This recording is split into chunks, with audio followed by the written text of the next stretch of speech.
Well, today's the day, release day for Rachael Bloome's Blessings on State Street. Amazon ships for delivery on the release day, and so I got this package in the mail today. I want to share it with you. I'm very excited to open this.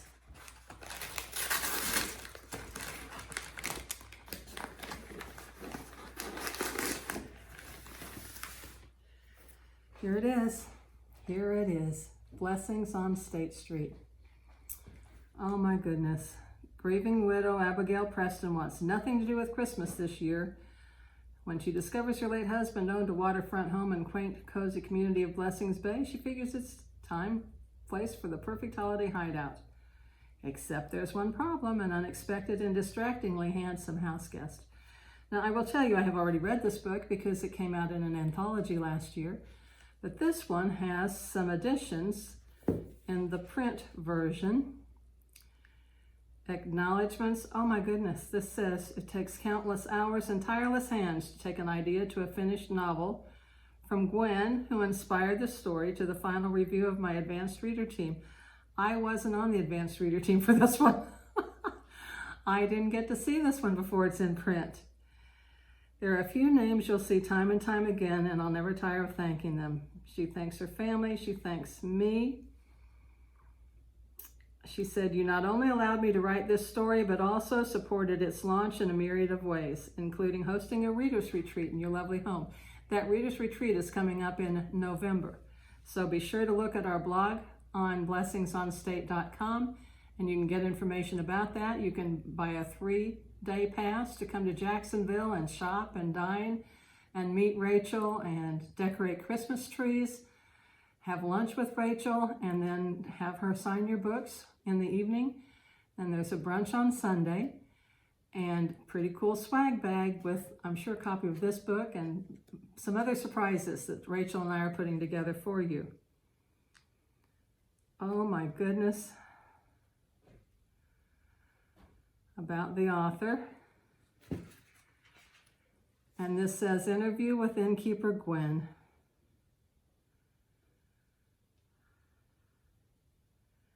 It references the article. I met Rachael because when I look for books to read just for fun on Amazon, I search bed and breakfast. So I'm looking for like a Hallmark movie kind of book that has a bed and breakfast in the background. And I followed her on Facebook, and I think I reached out first and just said, you know, you're writing about bed and breakfast. If you need background from somebody who's an innkeeper in the business, I'm your girl. And somehow we got connected, and she talked about writing a book, not right away, but fairly quickly. She talked about sharing our story. I had shared an article in Bed and Breakfast magazine with her that tells our story and tells some of the things that we do here and why we do them, how they came about, and how they continue to be wonderful traditions. And so those pieces kind of came into this book. So it's really exciting for me. It'll talk about children who don't have necessarily the connections they need with their birth families, and that reflects on our foster care and adoption experience. It talks about veterans and active military, I think, and that reflects our work with B&Bs for Vets, and then our Elves Weekend, which y'all have heard about, have seen it on YouTube, but that's one of the most important things that we do here each year, and that came really from a time of great sorrow in our lives, and the Lord has used that to turn it around to be a wonderful annual tradition for us, where our friends and neighbors come in and help us do the decorating for the inn for the Christmas season. And this year, if you come to the Reader's Retreat with Rachael, you get to help decorate the inn for the Christmas season. Oh, this is so cool. She asked me questions, and I responded to the questions. And this does cover the tragedy that started and actually led to our Elves Weekend. Oh my goodness.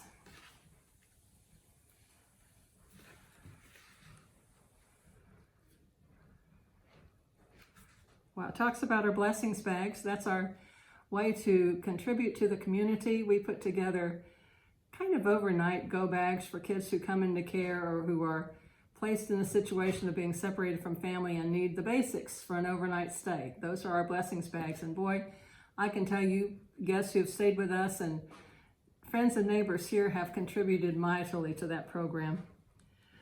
Did I show you the cover? This is the cover. That's my house. That's Blessings on State right there. This is it. Oh my goodness. USA best-selling author Rachael Bloome, Blessings on State Street.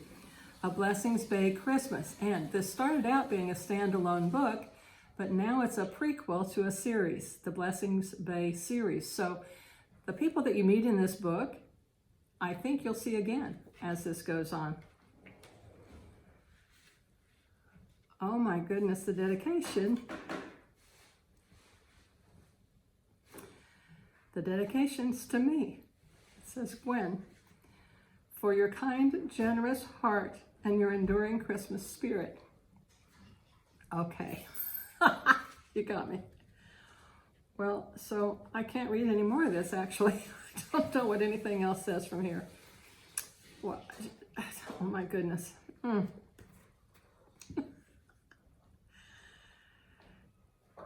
You know, she gets it. She gets how hard it was for me that first Christmas. And you'll read more about it, I think, in the interview in the back. But we lost our grandson during the Christmas season. And the next year I had committed to being on a holiday home tour. That was a big deal in Jacksonville, and it still is. They're having another one. Come the first weekend in December, there'll be a lovely home tour the Pilot Club will put out. But that first year we were in business, I had committed to being on the tour, and I just couldn't quite pull up my Christmas spirit the way I should to get into the decorating. I had what I needed, I just didn't have the heart. And so the story, I think, will be in the interview in the back, but basically I called in the troops, and some of my closest friends came that first year and carried down the stuff and put the things out and decorated trees and made it kind of a party. And that helped me through that grieving process, that first year especially. But each year, you know, it's kind of developmental grieving. The Christmas season comes and that brings back that old loss. But this Elves Weekend for us has become an annual tradition, and it carries on today. So it's a wonderful way that the Lord has used something that caused tremendous grief in our lives to bring us joy now as we move forward. We'll always miss Max, but he's with us, and we know he's with the Lord. And I think that Elves Weekend is a way to help us just enjoy the Christmas holiday season, brings that joy back. And I think that's what she's referencing in what she said here, the holiday spirit, or the enduring Christmas spirit. It was kind of hard for a year or two to really get into the Christmas spirit, but we're celebrating a wonderful thing with the birth of Christ, and I can't let sadness and grief overcome the reason for the season. And certainly our Elves Weekend has made it a much more enjoyable time, even through that time of serious sadness. And that's reflected in this book. You'll read it and you'll see things that kind of make you think, oh, that's kind of what they do at Blessings on State. And so that's where this book came from. Rachael and I got to know one another, and she has taken on a book series called the Blessings Bay series. And this is the prequel called Blessings on State Street. You can order it on Amazon. You can order it in your local bookstore. I went in to see Jess, but she wasn't in the other day, so I don't know if she'll be able to carry it or not. But you can order. I pre-ordered on Amazon so that when it came out, I would get it on release day. But it's definitely available now. And hope y'all will buy it and enjoy it, and come see us at Blessings on State Street.